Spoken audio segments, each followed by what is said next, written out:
Hi, and welcome to this video about anxiety disorders.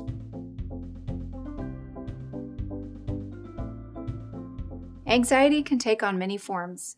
It can range from being frightening for the patient and their loved ones to being debilitating. It has physical manifestations as well as emotional and psychological. Let's look at some anxiety disorders and their symptoms and treatment. Panic disorder is a type of anxiety with a sudden onset of overwhelming fear when there is no imminent danger. Panic disorder carries physical symptoms such as rapid heart rate, chest and stomach pain, difficulty breathing, weakness, dizziness, sweating, feeling hot or cold, or having tingly or numb hands. You can imagine how frightening the symptoms alone can be. It has been described as an overwhelming feeling of losing control. It can strike the patient unaware at any given time. The symptoms a patient experiences are often called a panic attack. Panic disorder is more common in women and typically starts in younger adults. Treatment consists of psychotherapy, such as talk therapy, behavior modification, and antidepressants. The most popular types of antidepressants are called selective serotonin reuptake inhibitors, or SSRIs. Examples of SSRIs include fluoxetine, citalopram, sertraline, paroxetine, and escitalopram. Specific phobia is a strong, irrational reaction of fear to an object, place, or situation, which can disrupt activities of daily living. Specific phobias commonly focus on animals, germs, heights, thunder, driving, public transportation, flying, dental or medical procedures, and elevators. Although people with phobias realize that their fear is irrational, even thinking about it can often cause extreme anxiety. Specific phobia can occur in childhood, adolescence, or young adulthood. It can strain social relationships and affect self-esteem. Treating specific phobia is typically done with psychotherapy, talk therapy, and controlled exposure to the feared object or situation in the hopes of becoming desensitized to it. Antidepressant medications can be used in extreme cases. Generalized anxiety disorder is very common with more than 6 million cases in the U.S. each year. GAD is a persistent and excessive worry over a variety of things, including money, health, family, work, or other issues.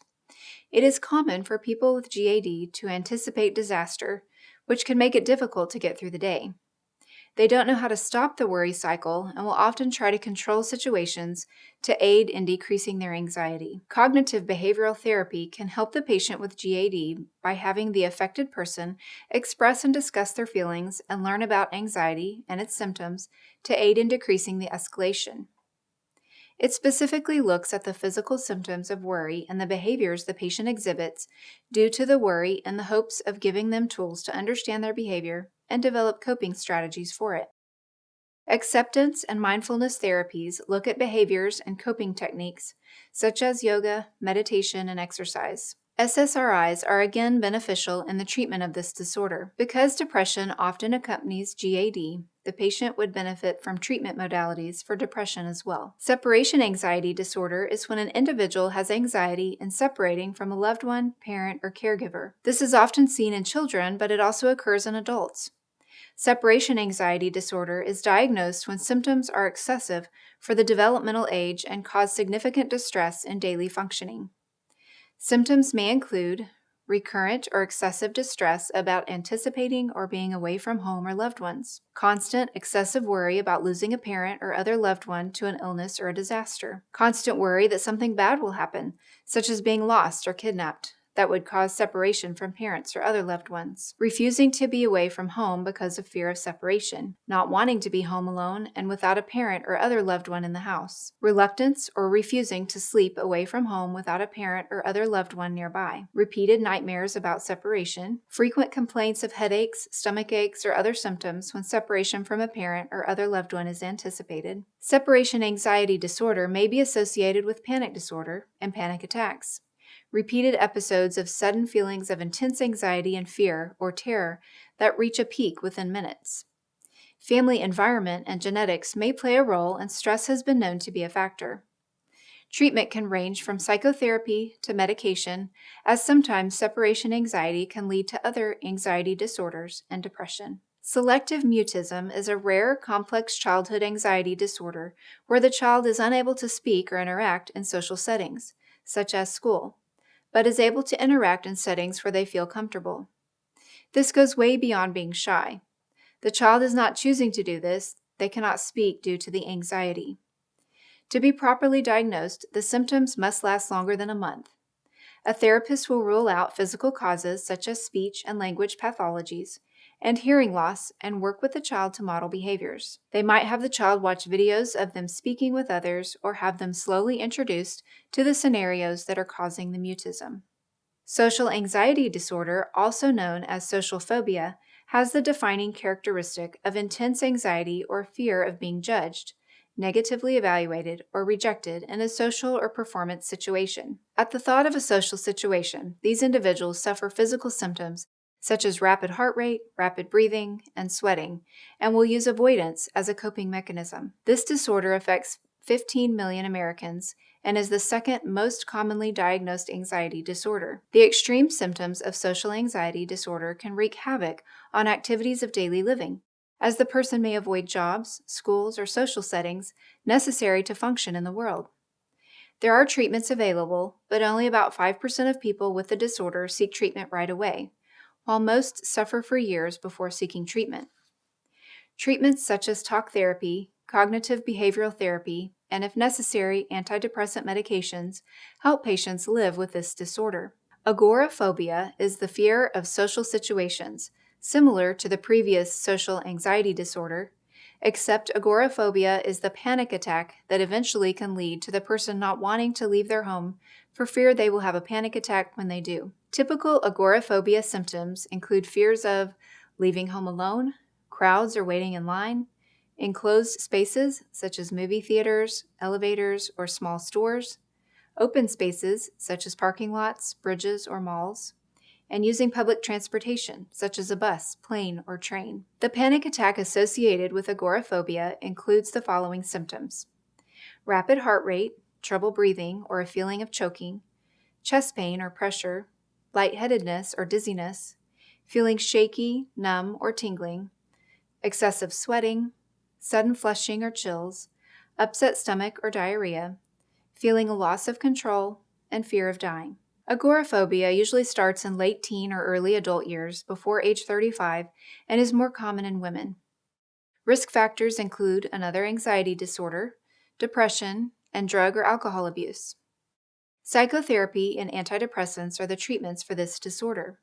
To sum everything up, anxiety disorders can range from mild to severe, can be debilitating, and affect the person's activities of daily living. Thankfully, there are many treatments available, ranging from therapy to medications that are beneficial to patients with anxiety disorders. In this video, we will cover what HIPAA is, the purpose it serves, what it requires, and to whom it applies to. As a reminder, this video is for educational purposes only and does not constitute comprehensive training or legal advice. HIPAA is an acronym that stands for Health Insurance Portability and Accountability Act. HIPAA is a U.S. federal law that encompasses several aspects of healthcare related to streamlining the communication of health information while respecting patient privacy. HIPAA has 5 sections called titles that each regulate different aspects of healthcare. Sections within titles are called rules. 2 of the rules with the greatest impact on nursing practice are the privacy rule and the security rule. The HIPAA privacy rule was designed to protect the health information of patients. Because health information is often sensitive, an individual may not want details to be publicly shared. This part of HIPAA describes the types of information that are protected, whom this rule applies to, and how this information can be used. Protected health information, or PHI, is any and all individually identifiable health information or details about a person that can be traced back to that person. PHI includes common patient identifiers, such as name and date of birth, and a broad range of other information, including demographic data and details about a patient's condition and care. All covered entities or anyone involved in the transmission of PHI within the healthcare system must follow HIPAA. This includes individual people who work in healthcare settings, as well as broader organizations like hospitals or health insurance companies. PHI can be disclosed among healthcare professionals when it is necessary to provide care. Communications, such as nursing shift handoffs or nursing reports, are necessary to provide continuity of care for patients and are therefore reasonable and allowed. PHI must also be shared if required by law, such as a court order or a report to the federal government. Patients may purposefully disclose their own PHI to anyone and can authorize in writing the sharing of their PHI with others. Patients are also entitled to access information within their medical records by submitting a formal request. The HIPAA security rule focuses on electronic protected health information, or ePHI. ePHI is protected health information that exists digitally, like the electronic medical record. This part of HIPAA sets specific standards for keeping electronic data safe as the use of technology in healthcare increases. Under the HIPAA security rule, healthcare organizations are responsible for taking measures to protect patient information, such as encrypting data and requiring logins and usernames and passwords to access ePHI. All healthcare employees with authorized access to ePHI are responsible for guarding their login credentials, as misuse could lead to unauthorized access. A breach occurs when PHI is used or shared improperly, in a way that violates its security or privacy. Breaches vary widely in size and characteristics, but they all involve unauthorized access to or sharing of information. Any suspected or potential breach, such as a missing laptop containing PHI, should be reported immediately to the appropriate supervisor, who can then determine further action. A HIPAA violation occurs when any part of HIPAA is broken, regardless of whether an actual breach occurs. HIPAA violations may be actions or instances of neglect and can occur at an organizational or individual level. Potential HIPAA violations or breaches are serious, and even unintentional sharing of PHI must be avoided. Violations can have significant consequences, including employer-imposed sanctions and criminal or civil penalties. It's important to remember that respecting patient privacy and confidentiality is an essential part of ethical nursing practice. Laws such as HIPAA are in place to protect patients' rights, and compliance helps make sharing PHI safer and more efficient. Let's go over a few scenarios to put this knowledge into action. You are caring for an 86-year-old man who has been admitted for pneumonia. He is mentally alert and oriented and has signed a document to disclose his PHI to his wife. You receive a call from his wife during your shift asking for a status update. It is most appropriate for you to A. Verify her identity and the patient's identity before providing information. B. State, "I don't have a patient by that name today." C. Notify her that although you are caring for the patient, you cannot provide an update over the phone. Or D. Forward her call to the nurse's station so the unit assistant can answer her question.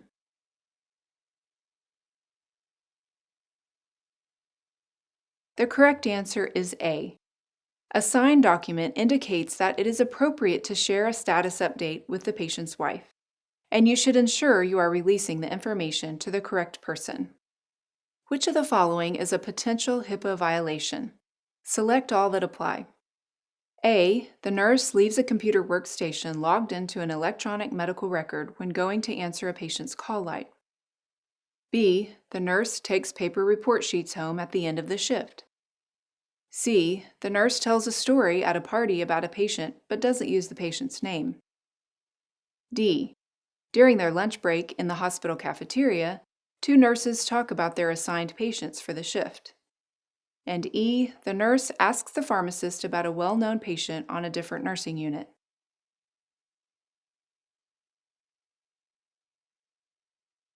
The correct answers are A, B, C, D, and E. They are all potential HIPAA violations. Which of the following would be appropriate for a nurse to post on social media? Select all that apply. A. A selfie with a patient in the background being discharged after an extended hospital stay. B. A status that states, "I had a long day at work today." C. A short story about an inspirational patient that omits the patient's name. D. A photo of a patient's wound that does not show the patient's face. Or E. A stock photo of a dog wearing a scrub top and a stethoscope.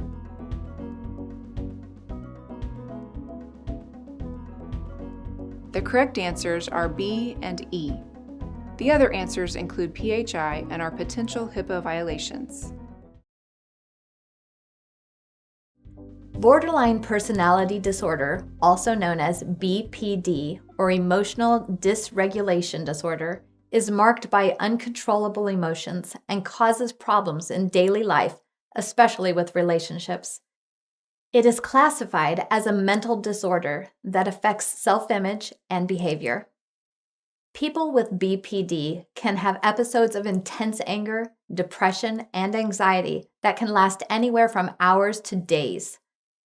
The person is unable to regulate their emotions, and it is very difficult for them to return to a stable baseline. Struggling with self-behavior can result in the affected persons causing harm to themselves. 1.4% of the U.S. population experiences BPD, and 75% of those are women. Men are often misdiagnosed with having PTSD or depression.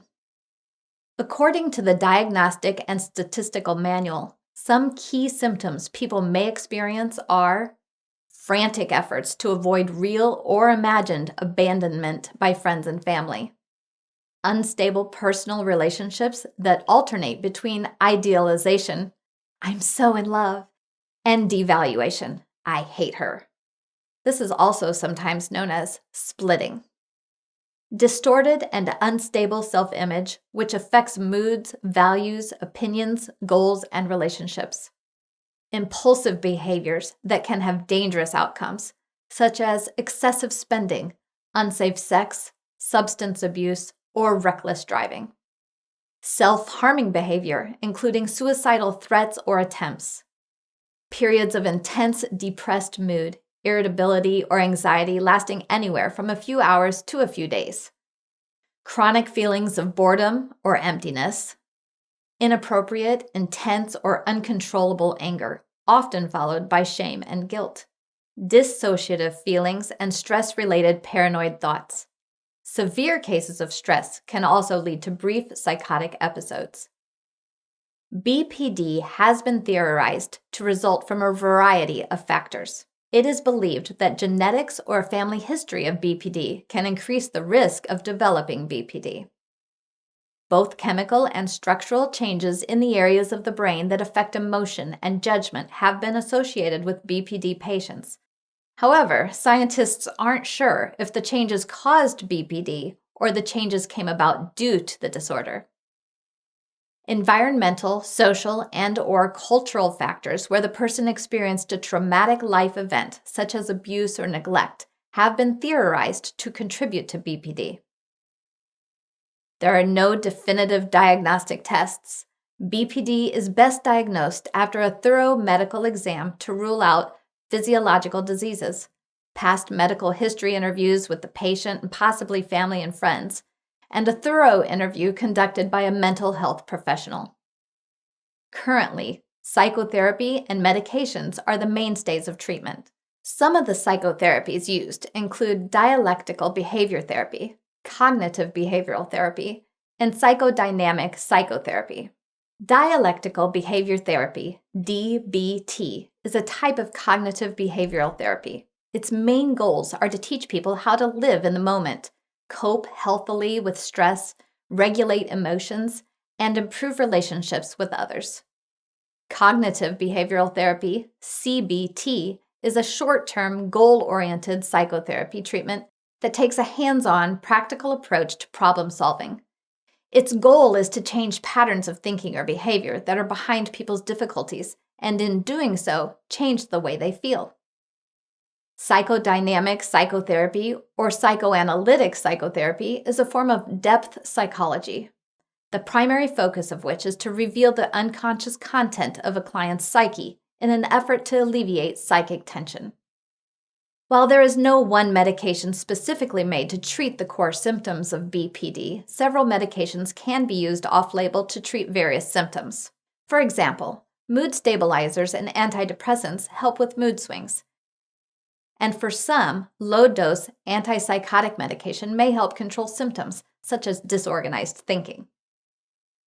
Short-term hospitalization may be necessary during times of extreme stress and/or impulsive or suicidal behavior to ensure safety.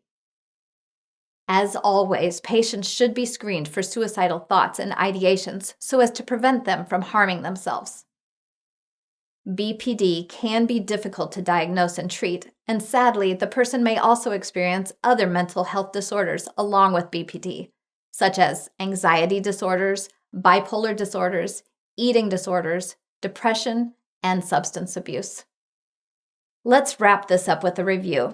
The nurse caring for a patient with borderline personality disorder understands that treatments for the disorder may include A. Biochemical therapy and anti-epileptics, B. Physical therapy and neuroblockers, C. Cognitive behavioral therapy and mood stabilizers, D. Occupational therapy and antispasmodics.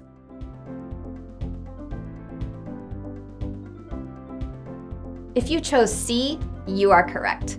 Cognitive behavioral therapy and mood stabilizers are common treatment options for BPD.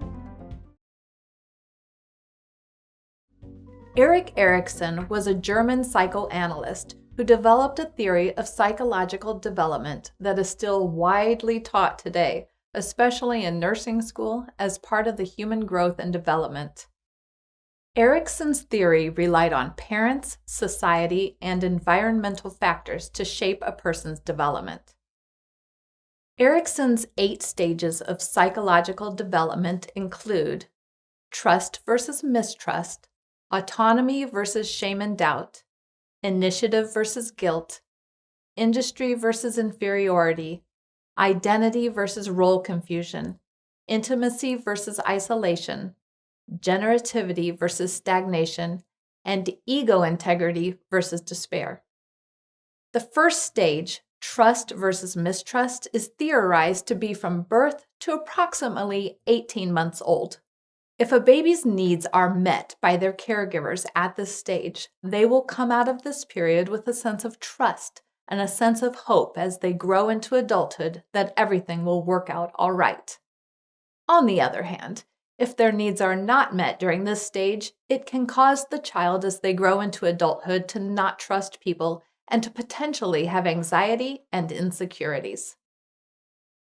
Autonomy versus shame and doubt follows at approximately 18 months to 3 years of age.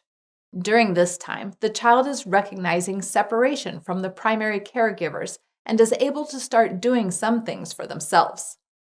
They may start feeding and dressing themselves, as well as toileting themselves.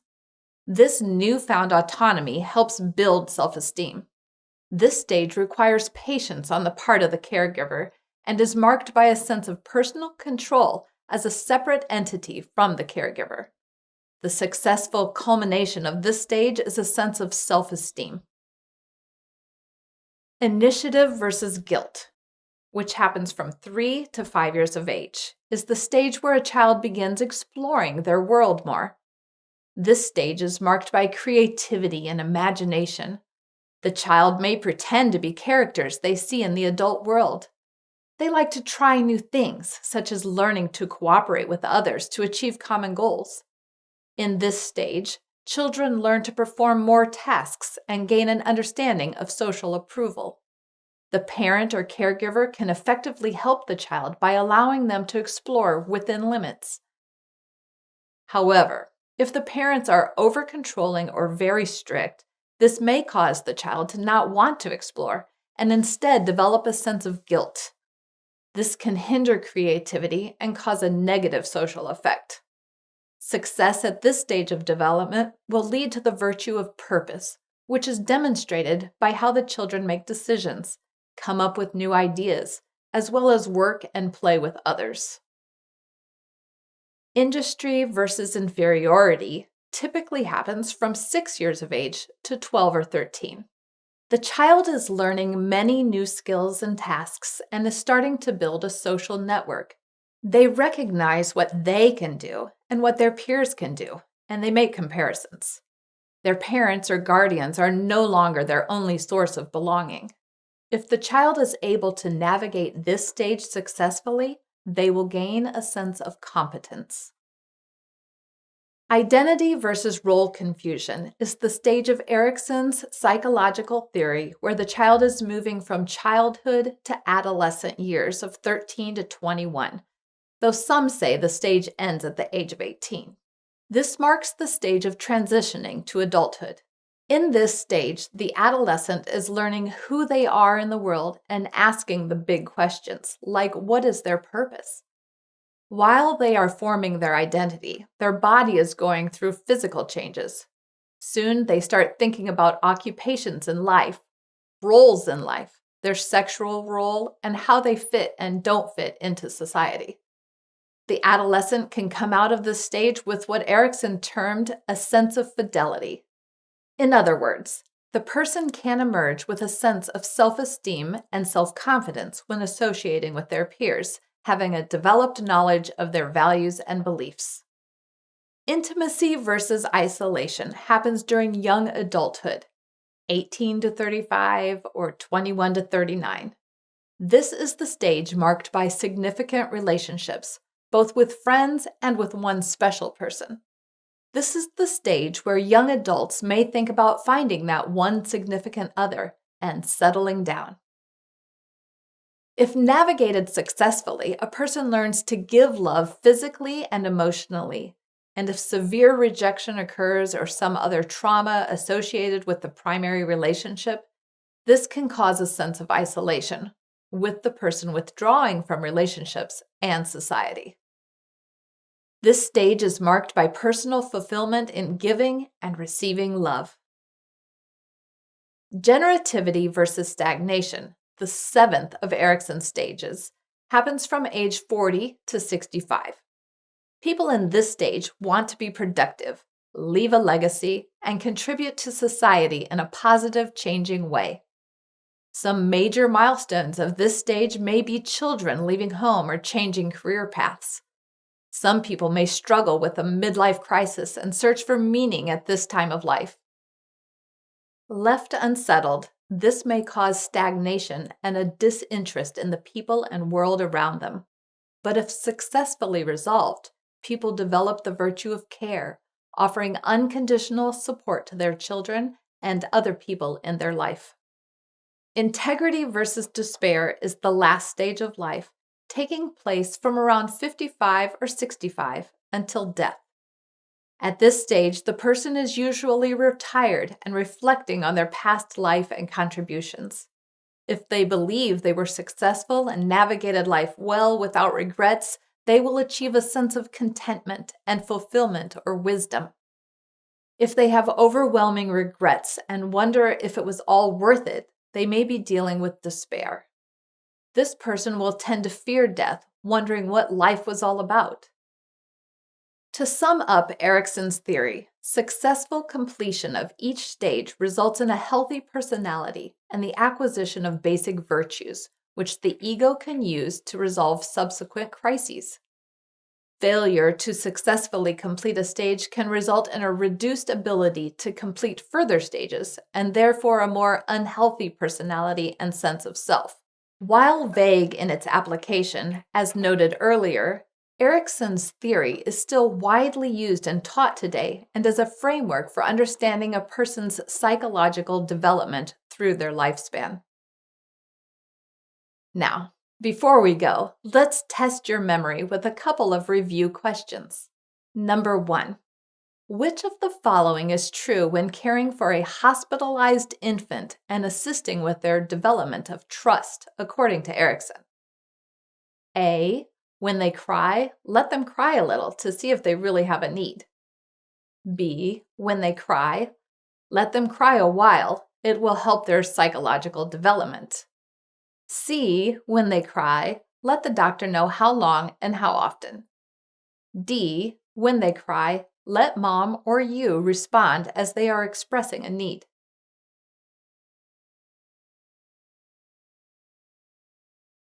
If you chose D, you are correct. When an infant cries, they have a need, and if we respond, this helps them develop trust that their need will be met. Number 2. Which of the following stages of psychological development represents a hospitalized adolescent benefiting from visits from their peers? A. Industry versus inferiority. B. Identity versus role confusion. C.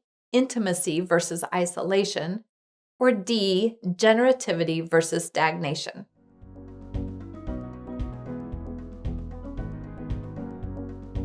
If you chose B, you are correct. Adolescents relate more with their peers in this stage of development. One of the single most important concepts postulated by Sigmund Freud to explain the working of the human mind, the psyche, is his structural theory of human personality. Based on his observations, Freud proposed that the human psyche is extremely complex and is divided into 3 distinct but interrelated components, or agencies: the id, ego, and superego.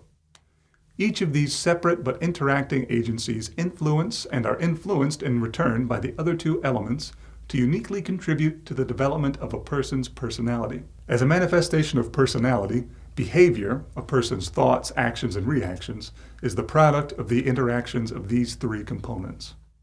Let's take a look at the personality components of the id. The id is present at birth and is entirely unconscious. It is the earliest part of the personality to emerge and is the most primitive component. It works to satisfy basic urges, bodily needs, wants, and desires, including those of a sexual or aggressive nature, and it operates on the pleasure principle, seeking instant satisfaction. Now, let's look at the ego's personality components. The ego evolves from the id. It begins to emerge between the ages of 1 and 2 and operates on all 3 levels of consciousness, mostly in the conscious mind. It works to modulate the desires and impulses of the id in relation to the demands of the superego and reality. It also operates on the reality principle, striving to satisfy the demands and urges of the id while avoiding any negative consequences. The ego mediates and balances the opposing motives and drives of the id and superego with reality. The dynamic interaction of these 3 structures produces tension and conflict. How the ego achieves balance and resolves the conflict between the id and the superego defines how we behave in any given situation and cope with reality. According to Freud, a healthy personality results when the ego maintains this balance. With unresolved conflict or an imbalance among the id, superego, and reality, anxiety and/or psychological disorders occur. In an attempt to maintain control over the id, the ego employs defense mechanisms, which are automatic, unconscious mental strategies or coping styles utilized to reduce the anxiety and/or guilt associated with the situation or unresolved conflict and protect the person from their own dangerous impulses, unacceptable behavior, and unpleasant thoughts or feelings. It also helps mitigate the threat to the individual's self-esteem from the demands of the superego and reality. There are many different defense mechanisms used by the ego. Among the more common are denial, refusing to accept reality; rationalization, justifying behavior with a socially acceptable reason as opposed to the real reason; sublimation, converting unacceptable behavior to a more acceptable form; displacement, satisfying an impulse with a substitute; projection, attributing undesired impulses, thoughts, or feelings onto others; and repression, blocking a painful memory or unacceptable impulse. The use of defense mechanisms is both normal and healthy, and, according to Freud, necessary to effectively function in everyday life. However, the persistent use of or overuse of defense mechanisms may lead to dysfunctional behavior that can adversely affect the physical and/or mental health of the individual and become intolerable and harmful or unsafe to the people around him or her. Let's finish up by looking at the superego. This is the last agency to develop.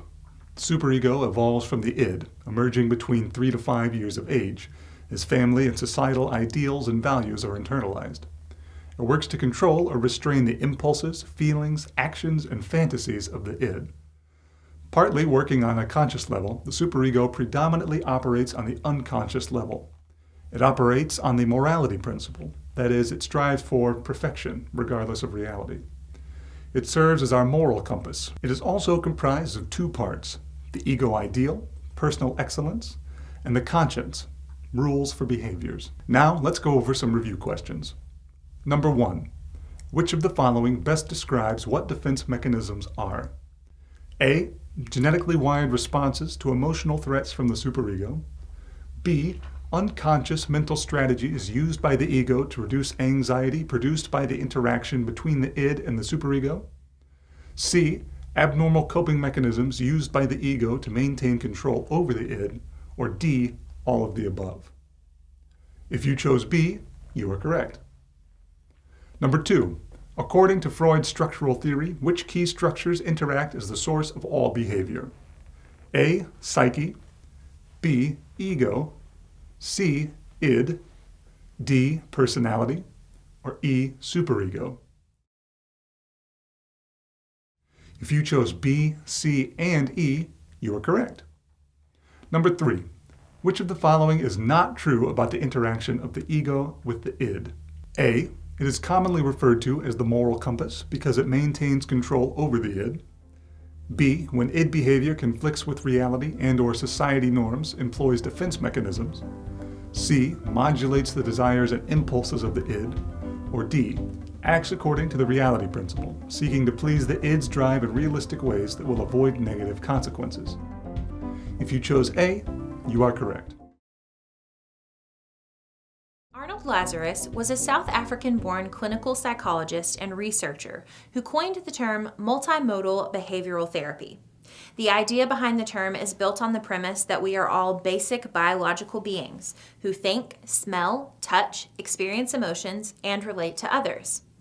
Lazarus lists the modalities in the acronym BASIC ID: behavior, affect or emotions, sensation, touch, smell, sight, hearing, taste, imagery, thinking in pictures, self-image, cognition, thinking in words, beliefs, attitudes, opinions, thinking styles, interpersonal, how we relate to others, and drugs and biology, medications, substances, diet, exercise, general health, sleep.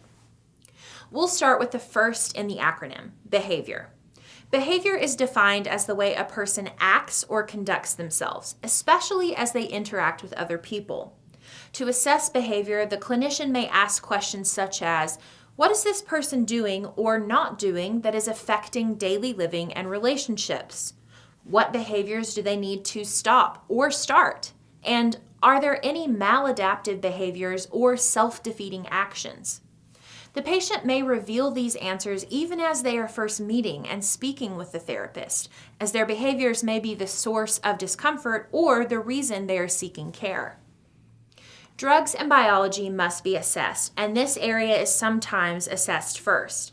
This assessment will take into account the patient's health beliefs as well as physical wellness. What do they believe about and do in regards to sleep, exercise, nutrition, weight, and alcohol and drug use?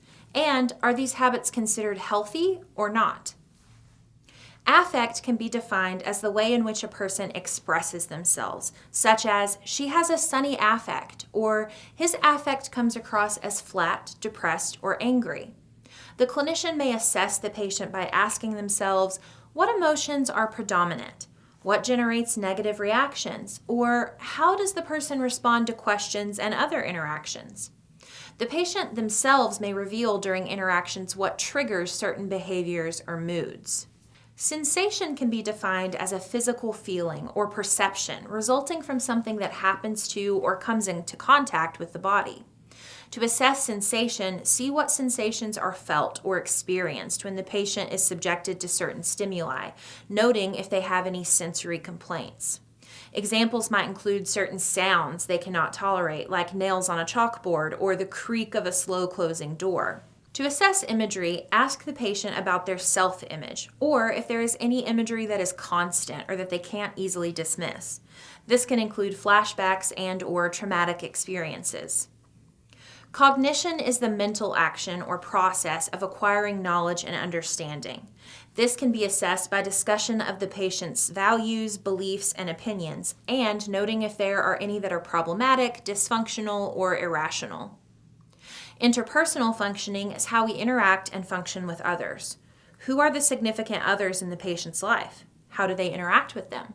What does the patient want from relationships? What are their expectations, desires, and contributions?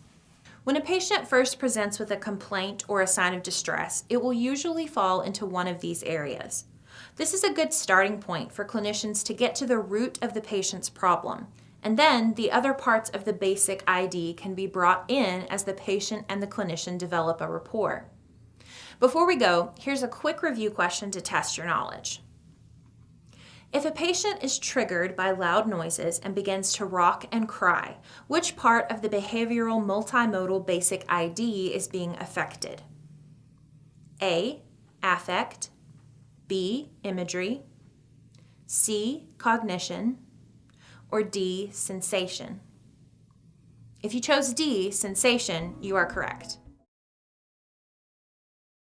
Known as OCD, this mental health disorder is characterized by recurrent, uncontrollable thoughts that are irrational and arise out of different fears. Along with the uncontrollable thoughts are irrational behaviors that arise in response to the thoughts, which temporarily bring some comfort to the individual. The person may know intellectually that the thoughts and behaviors are irrational, but they are unable to control them. A hallmark defining feature is the obsession to perform the behaviors over and over, such as repeated hand washing. Most often, OCD begins in children, teens, and/or young adults, with men being thought to develop symptoms earlier than women. Most people are diagnosed by age 19, but diagnosis can range up to age 35. Some of the fears or mental images that cause a great deal of anxiety include fear of germs or contamination, unwanted, forbidden, or taboo thoughts involving sex, religion, or harm, aggressive thoughts towards others or self, and/or having things symmetrical or in a perfect order. Common compulsions include excessive cleaning and/or hand washing, ordering and arranging things in a particular precise way, repeatedly checking on things, such as repeatedly checking to see if the door is locked or that the oven is off, and/or compulsive counting. Not all rituals or habits are compulsions. Everyone double checks things from time to time, but a person with OCD generally can't control his or her thoughts or behaviors, even when those thoughts or behaviors are recognized as excessive. They spend at least 1 hour a day on these thoughts or behaviors. There's no pleasure when performing the behaviors or rituals, but the individual may feel brief relief from the anxiety the thoughts caused. They experience significant problems in their daily life due to these thoughts or behaviors. Some people with OCD have a bodily tic, which is a sudden movement they cannot control, such as eye blinking, shoulder shrugging, facial grimacing, or a head or shoulder jerking. Common vocal tics include repetitive throat clearing, sniffing, or grunting sounds. Symptoms can come and go or worsen over time. People with OCD may try to avoid situations that trigger the obsessions or compulsions they have. Patients may also try to self-medicate with drugs or alcohol in hopes of stopping the signs and symptoms of OCD. Risk factors for OCD fall into 3 main categories: genetics, environment, and brain structure and functioning. Genetics. If a first-degree relative, a parent, sibling, or child, has OCD, studies show a 25% higher risk of developing the disorder.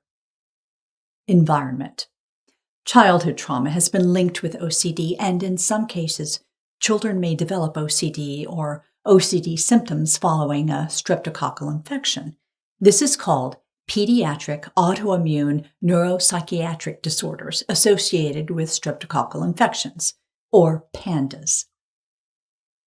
Brain structure. In anatomy, structure always affects function, and in OCD, this may also be the case as frontal cortex changes in the brain have been shown on imaging in people with OCD. Treatment options include medication and psychotherapy. Medications include selective serotonin reuptake inhibitors, or SSRIs, and antipsychotic medications.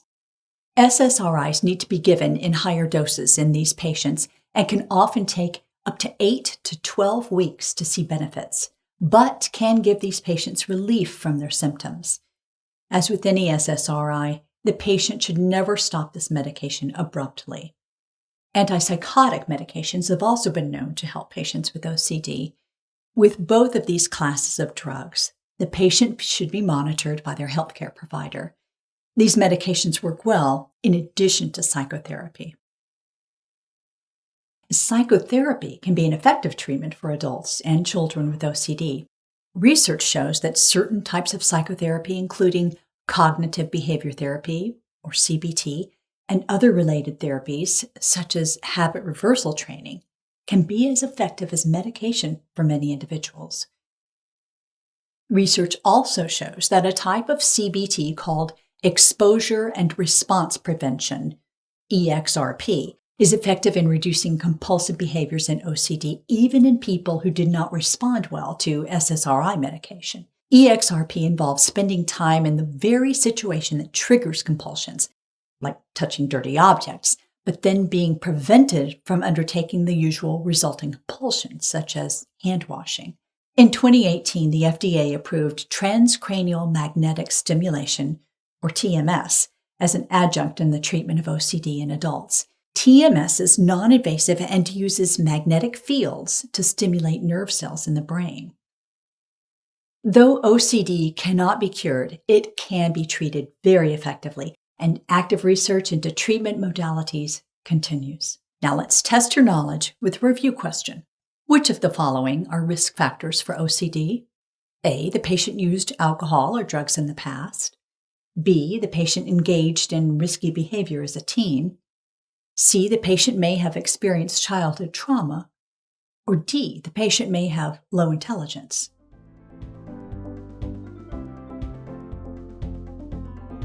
If you chose C, you are correct. Childhood trauma is a likely risk factor for OCD. Welcome to this video about the Bowen family systems theory.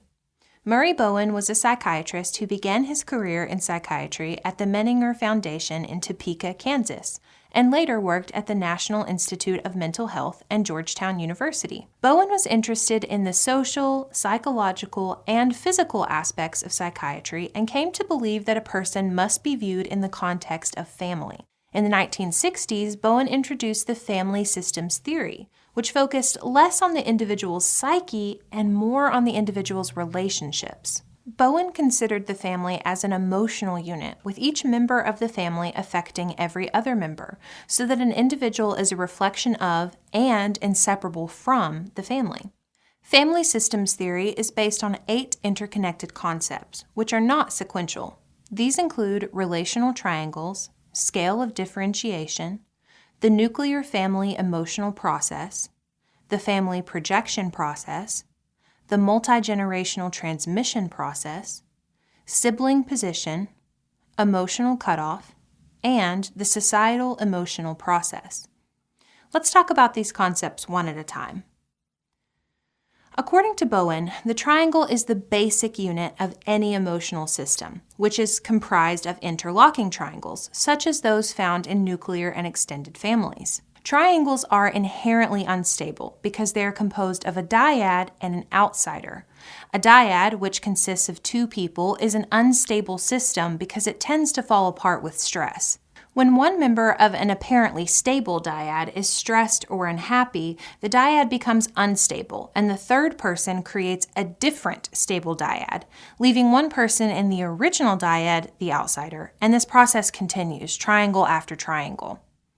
In a calm state, the preferred position is in the dyad, so the outsider will try to join, but in a tension state, the outsider position is preferred because it is outside of the conflict. In any triangle, the uncomfortable one makes the move. The triangle is in constant motion as tensions arise and new interlocking triangles are formed.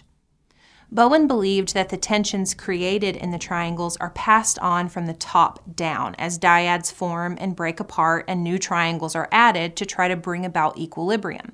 So if an individual has problems such as mental health or behavioral issues, then the therapist needs to look not at the individual, but at those at the top of the triangles. The next concept is the scale of differentiation.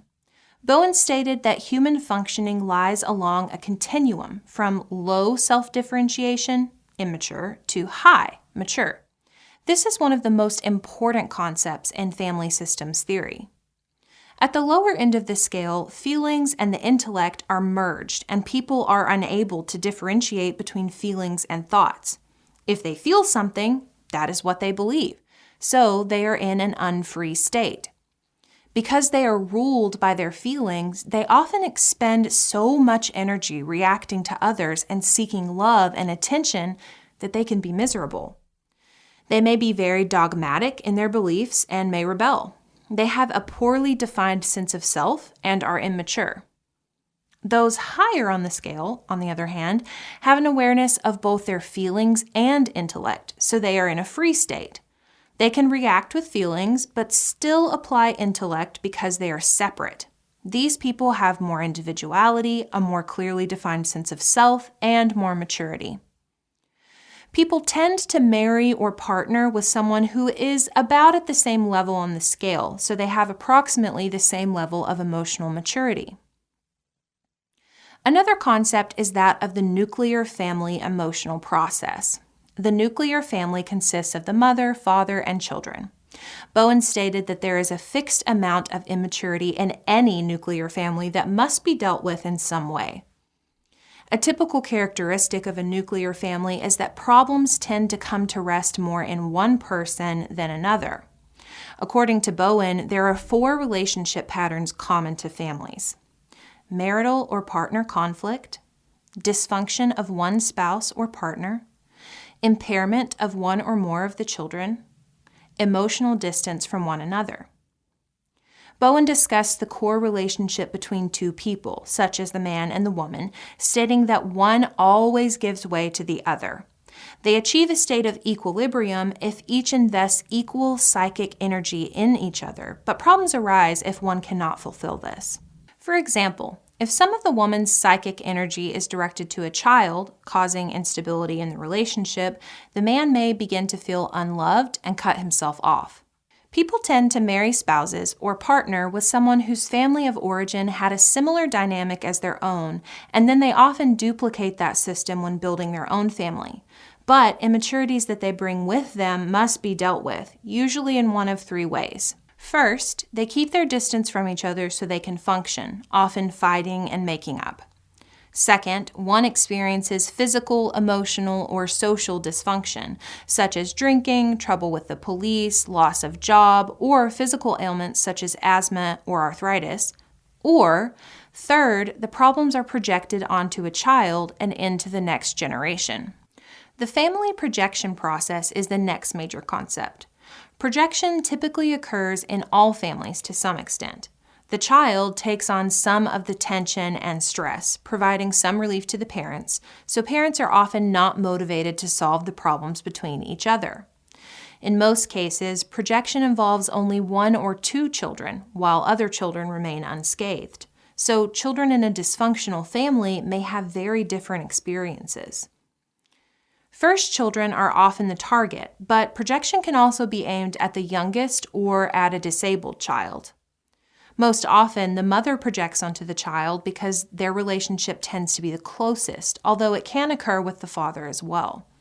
The more the child is impacted by projection, the more the child's life is likely to become disorganized.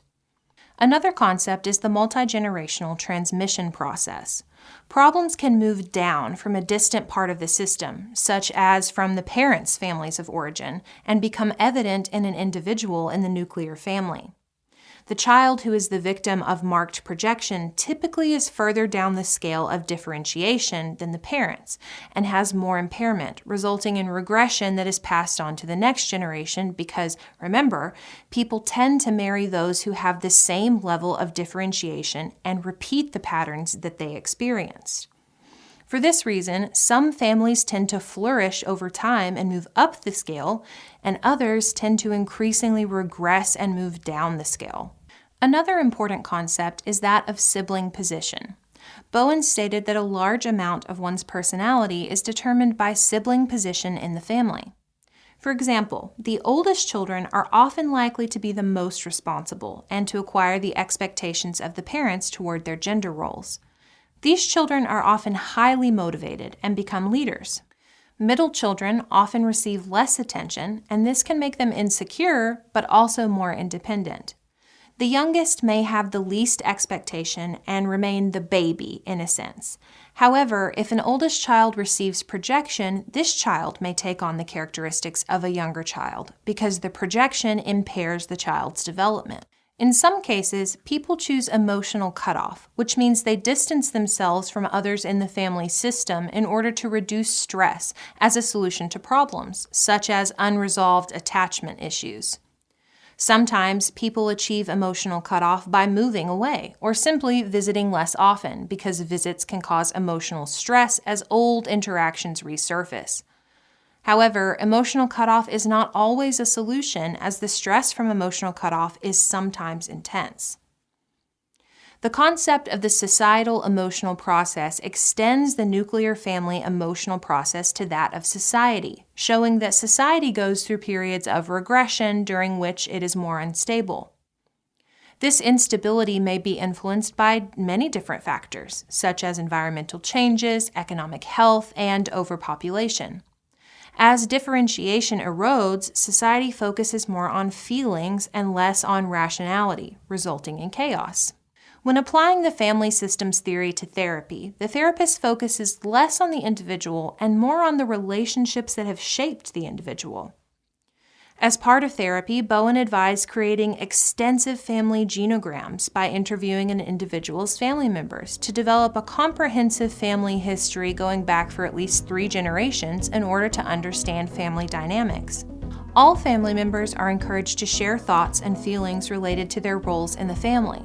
The family then works together to find solutions to their problems and to learn how to provide support to each other. That's all for this video. Thanks for watching and happy studying.